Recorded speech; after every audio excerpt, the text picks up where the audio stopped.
And then there have been some other ideas that have been kicked around for the hackathon as well, that I think are give the hackathon a little bit more, um, a little bit more direction rather than being like super duper open ended and saying, "Hey, come build whatever you want." It's really focused around gaming. Hey, no worries, Fury. Appreciate you joining as well, and going live. I know you've been busy with other work stuff, so appreciate the effort that you're putting in here too. Um, anyways, yeah, for the hackathon, I think I know in the last meeting we had set a target date, and I hate to push it back again for the first week of May, but we might want to actually push it back to like the second weekend of May. And I think that probably the more pointed um, direction that we can take with this hackathon is really going back to having people, put together some sort of simple game. I know in the past that we've had, some small games developed. Looking at Ludo down there, he's developed a couple games, the Satoshi Dice game, and then the um, the asteroid game that had been developed as well. I know that I've taken a whack at putting together a game as well, a Plinko game, and I know Nuss here is interested in a card game, and then Taco is also interested in some. I think it's King of the Hill was the game that he was looking to focus on. Part of it is the front end vibe coding side of it is pretty straightforward, pretty easy. I think that the more challenging part of it is to use AVM Studio or just you know develop your own smart contract and then connecting that front end to the smart contract and connecting all the wallets. So that's where there's a little bit more effort that needs to go in. So I think with a couple of minor updates to the AVM Studio, that I still need to coordinate a little bit with um, excuse me, with Zarmian on that front. But that once we have that in line, we can really kind of push it out there and get people interested and start to promote the hackathon. I think it's a fun way. I know, like, let's be real here. It's not gonna necessarily be like the most groundbreaking type of hackathon, but what it does do is it kind of leans in to the direction of having people start to engage with the chain a little bit more and also use AI tools to be able to create front ends, and that could lead to some more general interest in the ecosystem across the board. So and it is really pretty straightforward, for anybody who might want to participate. And it seems like we've got at least a handful of interested parties that are um, looking forward to kind of building something out and making use of the tools that we have at our disposal. So excited about that. I know I just need to kind of coordinate a little bit more with Zarmian on the AVM Studio front. And if I'm not mistaken, Nuss, you've been talking with him a little bit too, and it sounds like it was running for you on mobile and maybe not necessarily on desktop at the moment, but yeah. Yeah, that was been one of the major hiccups with it is working with my phone and the desktop. It's a lot easier on desktop, but I can't Yeah. seem to get it to do on desktop what it can do on the phone. So Yeah, yeah, that makes sense. and I know from my side of things, I was playing around with it and trying to get a contract up for my Plinko game, and I was running into a few different errors. So I let Zarmian know, and we were planning on setting aside some time this week to kind of walk through what those issues were, and so I just haven't had a chance to get with him on that. So hopefully, maybe later this afternoon or tomorrow. Actually got a pre-existing obligation that I need to attend to this afternoon. But other than that, you know, we've got I think a solid baseline for, you know, putting out a hackathon that actually has like a single point. And I know, blockchain gaming is not the like hot topic thing right now, or trending thing right now, but it's still fun for existing ecosystem, you know, people. And it's also an interesting way to take advantage of AI tools and more specifically AVM Studio. So without speaking in more circles, I'll just leave it there. Um, all right, moving on to. I'll just give an update on the DoorFi side of things as well. I think the thing that I was working on very heavily yesterday was making updates to our disclosures and documentation. So for anybody who's using the platform, I highly recommend taking another look at our disclosures and our documentation. There have been some updates that have been made, mostly around just the language that we're using, and part of that is coming from the the regulatory changes that have come out of the Clarity Act update. So yeah, it's just a little bit different verbiage. Nothing has actually changed on the platform itself. We meet all the criteria for providing the service, so nothing's changing there. It's just a little bit about how some of the disclosures that we need to make um, on our documentation and just disclosures on our website as well. So there have been a few updates there, and definitely recommend that people go and take a look at the terms and conditions and the legal side of the site. So that's one thing.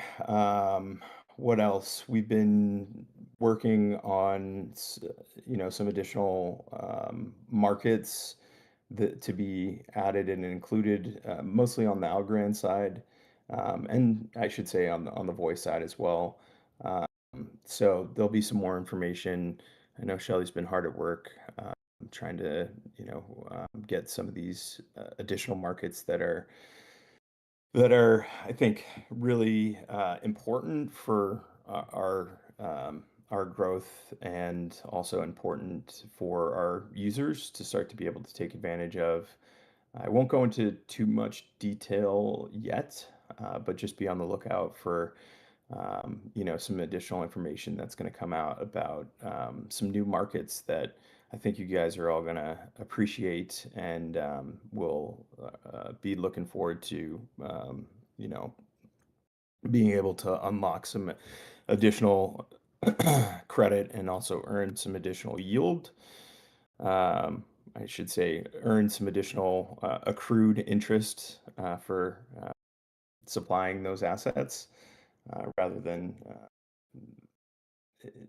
one of the things about the Clarity Act is the when we say yield, we have to say variable yield. We can't guarantee any specific yields, which is obvious to us as builders and developers and degens in the space.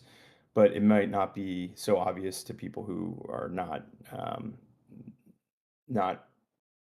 very active in the crypto space. So that's just a slight nuance of how we kind of talk about things, from our perspective. So yeah, some additional variable yield based on market conditions, and yeah, I think you guys will be excited about that. Um, let's see. I know that there were some questions. Yeah, and I think Ludo is here. I know that there have been some funds that have been stuck in the bridge, and it's been difficult for people to get on and off Voy at the moment. So I don't know if he wants to jump up and provide an update. I know I've had some conversations with Daniel as well about potentially working with the Airmid guys to see if there's a way for us to help out in other aspects of the bridge and bridging in general. So yeah, let's see. Ludo, what's up, man? Let me get you up here.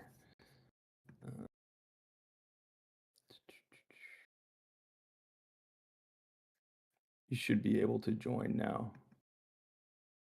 Hi all. Hey, Ludo, how you doing, man? How's your vacation? Oh yeah, I'm busy, busy, busy, working, Yeah, working totally all the understand time. how it goes, man. Yeah. I know there have been, And quite a few people that have been trying to get, funds onto Voy, yeah, and they've been getting stuck, and I happen to be one of them. I had $100. It's just sitting in limbo right now. But yeah, looking to take advantage of some of the arbitrage opportunities between the chains. And I'm not sure if you knew this, but Shelly actually put together an MCP that includes Aramid as well. So we've got agents that are working on our behalf to take advantage of some arbitrage opportunities and jump in and start bridging and stuff. And one of my agents got some funds stuck there, and yeah, wa- I know that there have been a handful of other people that are kind of in limbo right now as well. Do you happen to have an update on that? yeah, the core issue was because the one of the Aramid Oracle got stuck for a while. So yeah, this was fixed, and the transaction should be passing now correctly. And Cool. yeah, we are aware of this issue, and technically we had also issue with the Explorer.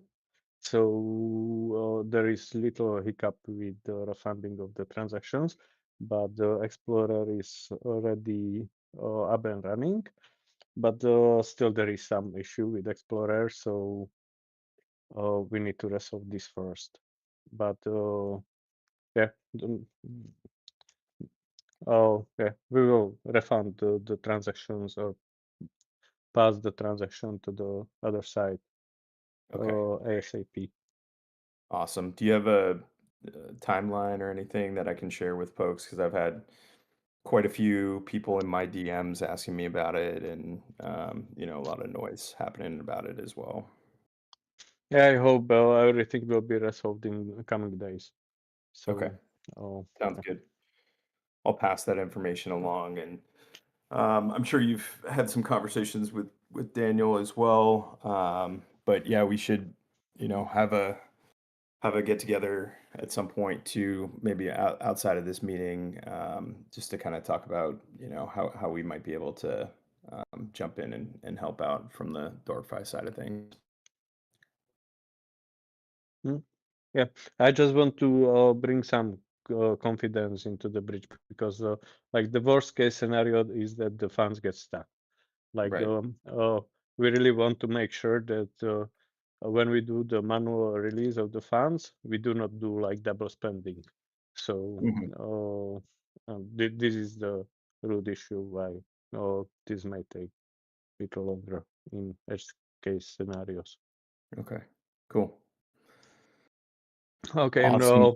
regarding the hackathon, well, from 8th to 10th, there is Eat Prague. So I would suggest the Voi hackathon to be at different time. And yeah, because I'm planning to go to on-site events basically Okay. this time. When's a good time for you? Maybe Uh, yeah, I sometime want late May or something? in May I have these two events. One is this Eat Prague, and second is this Algorand hack. They moved this from this weekend to end of May, and I'm not sure yet if they pick the exact date, but yeah. And generally, at the end of the month is bad timing for me Sure. because of the AI credits. Because I use mostly Copilot, and Copilot ends at the end of the month, like Got it. this billing period. And sometimes you might have That's- some leftovers that you just have to burn, right? I don't have leftovers. No, Uh, I've got now like three projects that I do with the cron jobs, and there is like automation agents who are coding either that they read the product definition and they choose like what is the best thing to do. They create the issue, yeah, and then they do the code revision on the pull request, and then they merge it or comment it out. got it. Yeah.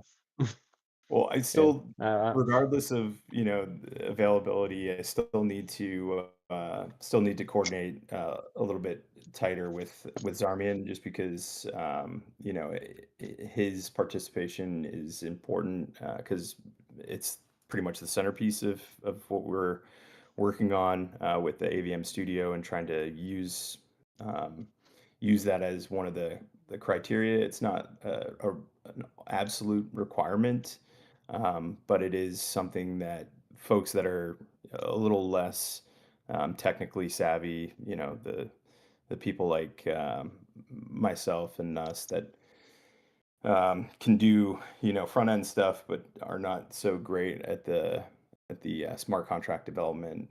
We'll be leaning into the AVM studio, and we'll need to kind of coordinate with him.